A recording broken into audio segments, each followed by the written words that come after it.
Welcome to Building Something Admirable, the podcast that takes you behind the scenes of how to start a healthcare-related business. I'll share each step that we took to establish our now thriving practice at Meyer Medical, including our highs and lows, insider advice, and real-life lessons in every episode. Good evening, budding medical entrepreneurs. This is Alex. Thanks for tuning in. I think today we should be talking about picking your niche, or niche, if you like it sounding all awkward like that. Let's get started. When you're picking your niche, there's a couple ways to get started. One of which is, finding a subject you really like. All right, so when you're trying to pick your niche in which to establish yourself as, the person in your geography, there are a couple of important considerations that you want to make before you really overcommit to something. One of which is you always want to try and see where the wind's blowing. You don't want to be, for example, if you are in med school or pre-med or pre-nursing or pre-whatever, so you have a decent lead time, it may be difficult to tell where you should go because right now all the attention is on weight loss and that kind of stuff, and by the time you graduate, is it still going to be a viable opportunity, or is it going to be completely saturated? That's tough to say.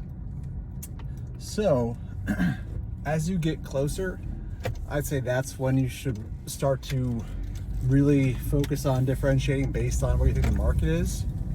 But in the very beginning, you should pick something that you really, really, really have a passion for, something that you find yourself spending extra time looking up studies of something, looking up mechanisms of medications commonly used, whatever.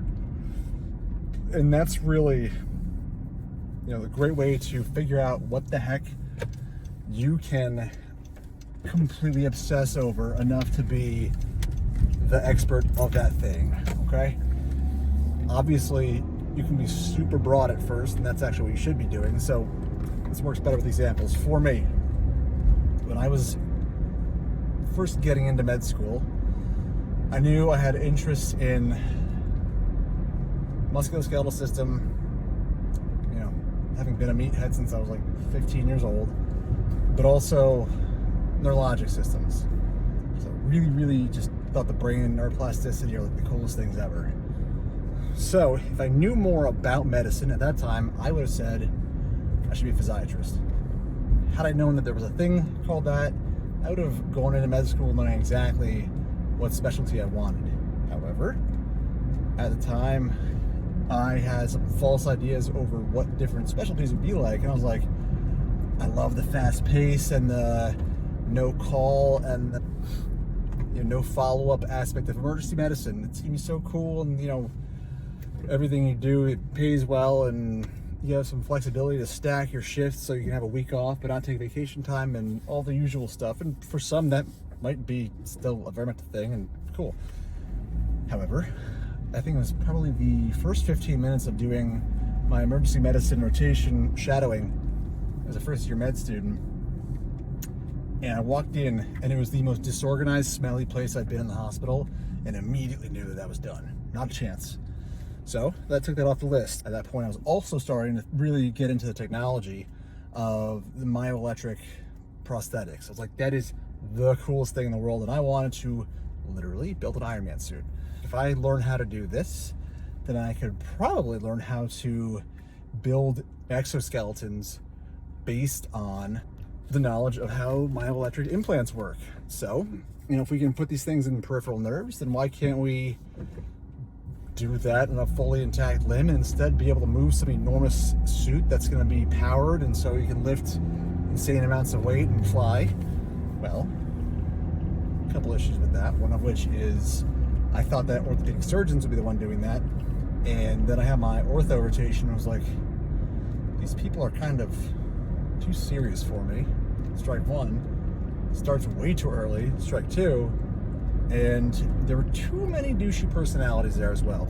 A lot of cool orthos, however, too many of them were malignant attendings who needlessly put their residents on the spot, then tore them to pieces for no reason. And then it was also my ortho rotation where 4th year resident that we had massive fellowship already proceeded to debate me on politics pretty much the entire week that I was 2 weeks I was with them.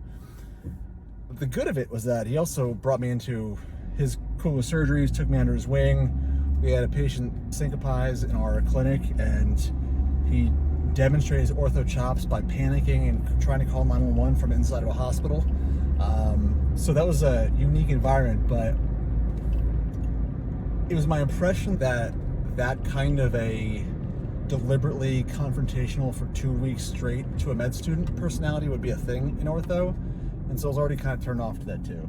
So I finished that rotation and then was kind of wandering around aimlessly and was wondering if I was gonna be one of those people who just kind of like picks a field and whimpers through it and eventually retires early and just at least has the money to show for it. But then after doing a little looking around, I was like, wait a second, PM&R is all of these systems. They do those cool prosthetics, yada yada yada. So then it was I knew what I wanted all along situation. That's all you need to know. So get that broad and know all the things that you really, really want to be looking into forever to narrow down your specialty to one of a couple. Okay? If you know exactly what you want to be doing at the end of it, outstanding.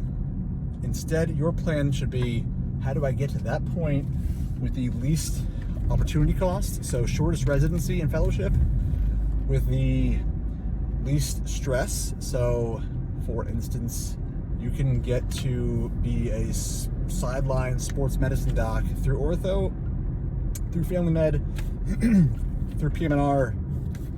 Well, I would say that the family med or the PM&R routes are probably on the easier side. PM&R, of course, I'm biased. That thing is far more interesting, and you do a lot less checkups, i.e. none of them, compared to family medicine, and less chance of me being forced to deliver a baby. So, again, no brainer, but that wasn't my interest anyway.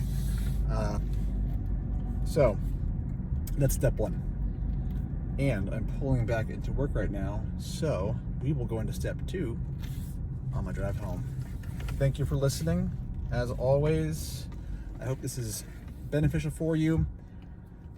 Please write in the comments, drop anything that will give me a little guidance on what you'd like to start hearing next. You know, I'm putting together a few of these ahead of time and then going to start building out fresh ones based on feedback.